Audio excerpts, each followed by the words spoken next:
Hello, this is Dr. Mark Miravalle, and on May 13th we celebrate Mother's Day. Now, I think we can really summarize the beauty of a mother in three categories of service and love.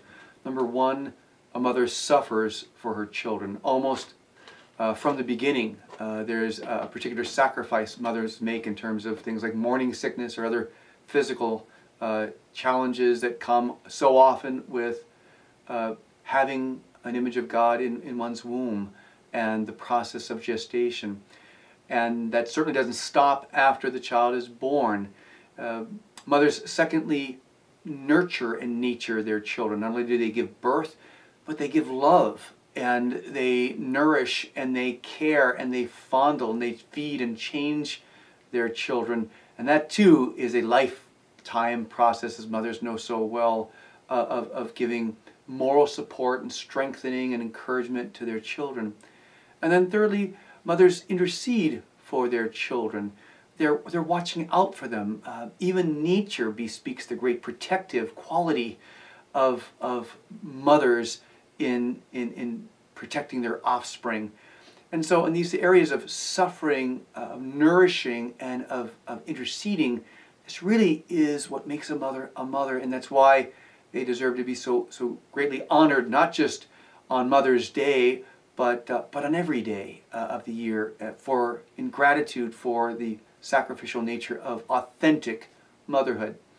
Well, it's also very sad, my friends, when a mother is not acknowledged for the suffering or the nourishing or the interceding that she does for her children. This is always wrong. It's universally accepted that mothers who do these things deserve gratitude and acknowledgement, and that it should be proclaimed and appreciated.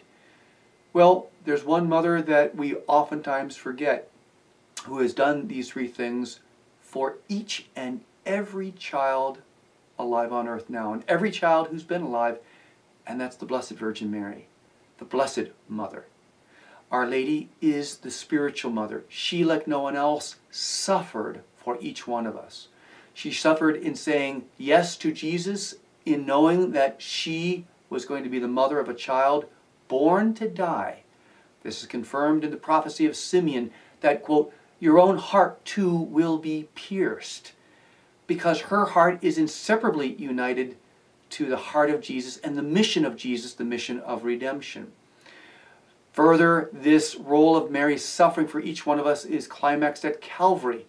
Imagine seeing your best friend or the person you love the most being nailed to a cross, and you have to stay there for 3 hours and watch this torturous death. That was just the epitome, the climax of what Mary did and offered to the Father for you and for me, for our salvation in union with the divine Savior, with Jesus. That's why the Church calls her a co-redemptrix. She is the co-redeemer with Jesus like no one else. Also, after the fruits of the redemption were merited and obtained by Jesus and secondarily by Mary, then they're distributed. Isn't it right of God to say that the creature, the human creature, the feminine human creature, the woman and the mother who shared in obtaining these graces should be the same mother to distribute them to the rest of her children? Remember what Jesus says from Calvary to John and for all who want to be beloved disciples. Behold your mother. So she's mother to each one of us. And she nurtures us and she fills us, as the Second Vatican Council says, in the order of grace. She is a mother to us in the order of grace. She is a mediatrix of each and every grace that we receive from Jesus. And thirdly, she is the advocate. She intercedes on our behalf. She is our protectress. Even from the 3rd century, the great prayer of the Subtuum, we fly to your protection, O Holy Mother of God. Despise not our petitions and our necessities, but deliver us from all dangers, O ever glorious and blessed Virgin. This is Mary's role for each one of us. She is the ultimate protectress of the children of humanity on behalf of the Trinity. This is something that God has established in Mary. Now, it's a sad thing when the greatest mother is ignored, when the greatest woman who has suffered and who has nourished and who has interceded is forgotten on Mother's Day. So I'm asking you, at least during the month of May, to give a Mother's Day present to Mary. And it's a very simple gift. It's taking 5 minutes and it's writing to the one person who can crown Mary. The one person, our spiritual father, who can give our spiritual mother the proper acknowledgement, the best and the appropriate Mother's Day gift. And that is the Holy Father, Pope Benedict XVI. Pope Benedict is our spiritual father because he takes the place of Jesus on earth as the vicar of Jesus. And so I'm asking you to take 5 minutes and write Pope Benedict a letter. You may think that sounds, extraordinary. This is Catholic precedence, my friends. The last 2 times that Mary has been crowned by our spiritual father, it was as a result of letters from us, from the people. When Pope Pius IX crowned Mary with the Immaculate Conception in 1854, he thanked the people for their letters. In 1950, when Pius XII crowned Mary with the Assumption, the dogma of the Assumption, he thanked the people for their letters. Now it's our time to do our part to have Mary crowned, to have the appropriate Mother's Day gift truly given to her, which only the Pope can give. So is it unusual? No. It's Catholic precedence. Is it pressure? No. It's a petition. It's a request from a child to a parent, to our spiritual father, the Pope. And good parents are open to the desires of their children. Also in canon law, in canon 212, it says that the faithful are obliged to bring to the attention of their pastors things they believe are important for the church. Well, I believe this is important for the church.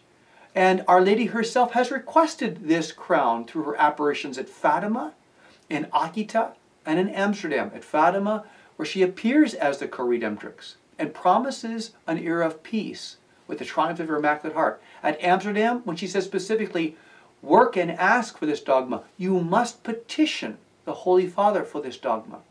And at Akita, where at her apparitions, an image of the Lady of all Nations weeps 101 times because of the sorrows of the mother, because of the sins for her children today.